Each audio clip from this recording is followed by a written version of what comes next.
Right. So, wait, actually, let me use a different color. So, this cannot be solved with trigonometry because you have to have a 90-degree angle, which some of you already pointed out. And yes, you do need to cut this in half. Not in half. You have to create an altitude, which is 90 degrees from the base up. That's your 90-degree angle. But it's two triangles that are being created. Now, what do you need to solve using sine, cosine, or tangent? You need the 90-degree angle, and you need what else? You need one side, and you need what? And an angle. Okay, if I want to solve x, do I have any sides in this triangle? No. Okay. If I want to solve the blue line between them to get to x, do I have anything here that I can work with? Yes. I have one side, right? What's this angle? No, angles aren't sides. What is this angle? Oh, I don't know. That's a 44. That one's 44. Oh. Then what's that one? 65. Is it 65? Yeah, don't you add the 2 and then minus 180?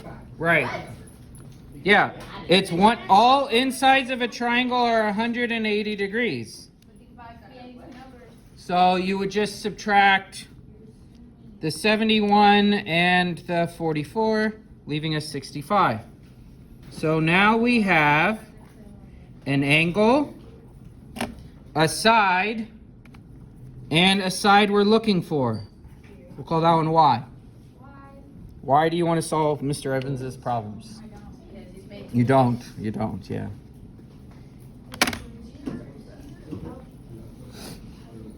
All right, so how do I find Y? What do I need to do to find Y? You gotta put it in, it's sin. It would be sine. So sine of 65 equals opposite over hypotenuse. Y over 12.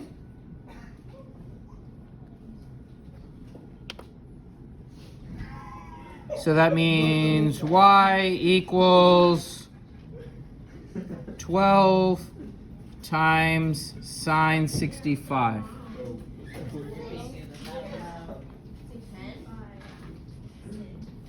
I don't know what it equals to, but we'll find out. You got what? 10.9? Well, let's not round too much here.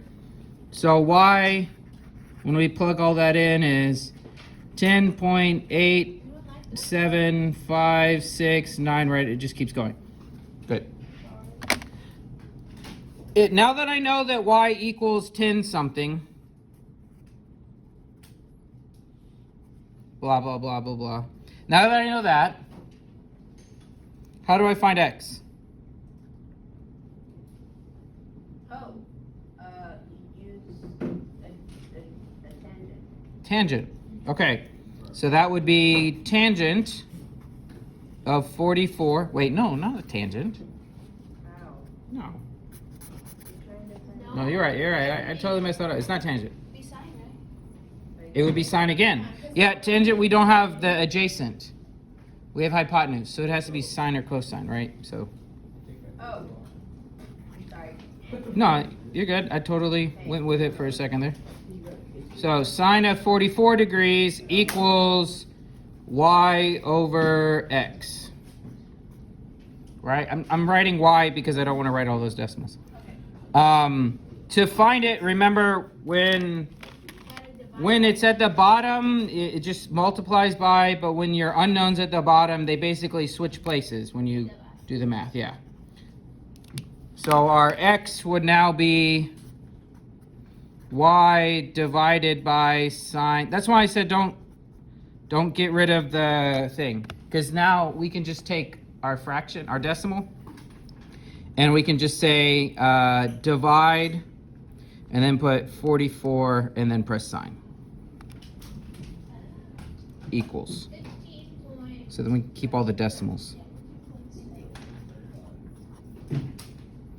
15.656. And now you can round. Yeah, we can round now. You got to round at the end. You don't round at the beginning. So you solved Mr. Evans' problem. It's always easier to solve math problems than any other problems. I guess I didn't give any units, so it'll just be like that. All right. So that's a two-step problem there. You had to cut the triangle in half to get your 90-degree angle, because sine, cosine, and tangent only work with 90-degree angles, huh? That is one step right there. Well, I don't know if I'd call that a step. I'd say this is step 1 and this is step 2. But if we want to talk about every step, then fine. This could be step 1, getting the other angle. That could be step 2, drawing a line. Step 3 can be doing the first triangle. Step 4 could be the second triangle. There, 4 steps. 2 of them are easy. All right, now you get to do the rest of the worksheet.